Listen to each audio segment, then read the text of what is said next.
নানি দাদিরা বলতো ছেলে মানুষ নাকি যেমন তেমন করে রান্না করলে তাদের রান্নার স্বাদ হয়। কথাটা কিন্তু খারাপ বলতো না, বেশ ভালোই রান্না করেছে আমার ভাই নুডলসটা। তো আজকে আমার ঘরের সূত্র বিভীষণ, মানে আমার ভাই আমাকে নুডলস রান্না করে খাওয়াবে। সে অবশ্য টুকটাক রান্না ভালোই পারে, নুডলস রান্না, ডিম ভাজি করা।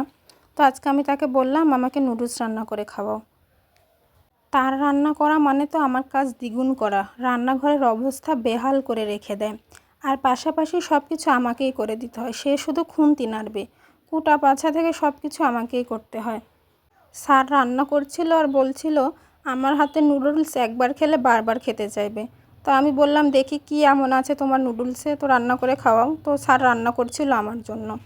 তো সে রান্না করছিল আর আমাকে কথা শোনাচ্ছিল যে এসব কুটা বাছাতে কিচ্ছু হয় না, হাতের জাদুই মেন জাদু। তো আমি যে নাড়ছি এটাতেই অনেক বেশি স্বাদ হয়ে যাবে। এই জন্যই হয়তো বলে ছেলে মানুষ কখনো তর্কে হাঁটতে চায় না, যতটা সম্ভব তর্ক করেই যাবে। তো তর্ক করতে করতে তার রান্না শেষ হয়ে গেছে। তো আমি গরম গরম নুডলস নিয়ে বসে পড়েছি টেস্ট করার জন্য যে কেমন হয়েছে। তো তার তো আবার বেশি প্রশংসা করা যাবে না, বেশি প্রশংসা করলে মাথায় চড়ে বসবে। তো খুব একটা খারাপ রান্না করেনি, বেশ ভালোই করেছে। নুডলস তো আমার বরাবরই বেশ পছন্দের, 3 বেলা দিলেও আমি খেতে পারবো। তো সে কিন্তু ভালোই রান্না করেছিল, মজা হয়েছে।